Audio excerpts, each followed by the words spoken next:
February 23, 1941, in a little town called Hattiesburg, Mississippi. Eugenia and Oscar Wilson welcomed a son to this world. They gave him the name Amos, a masculine Hebrew name meaning the burden bearer. And in his life, Amos Nelson Wilson would bear the weight of his faith in our people against our lingering self-doubt. A scholar in his youth, Wilson completed his undergraduate degree as a Morehouse man at ATL and achieved his doctorate in New York. He worked interdisciplinarily using the skills he gained as a psychologist, social worker, probation officer, and adjunct professor to build out his theories. Dr. Wilson wrote taking an empirical look at race and gender. He made critiques of European superstructure, founded in material analysis, not this reactionary treatment of struggle that we see in less advanced approaches now.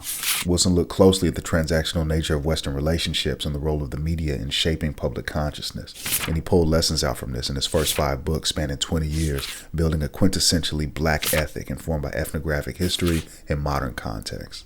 In 1994, he completed The Blueprint for Black Power, a moral, political, and economic imperative for the 21st century. Through the blueprint, he advocated for black people, and especially black men, to understand our position in the materialist context of power differential between African and non-African peoples. A model built on racism alone was not enough to describe our position, and anti-racist rhetoric was not enough to solve our problems. Beyond advocating certain technical solutions like trade with African nations or in-group hiring and lending, Dr. Wilson warned us that without unity, advancement could not be had. In this way, he was also an ethicist, similar to Marcus Garvey.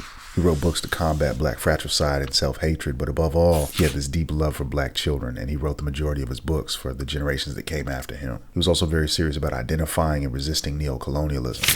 That's why other people who want to use other people seek to control their what? Their consciousness.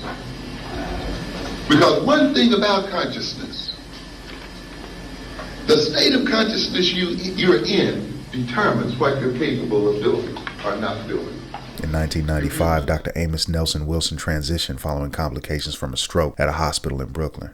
He had just finished writing The Blueprint for Black Power. The book was released 3 years later in May of 1998 and is widely considered his greatest masterwork. May peace be upon the good Dr. Amos Nelson Wilson, and may we soon learn to love, believe in, and work for ourselves as much as he did. Ashe.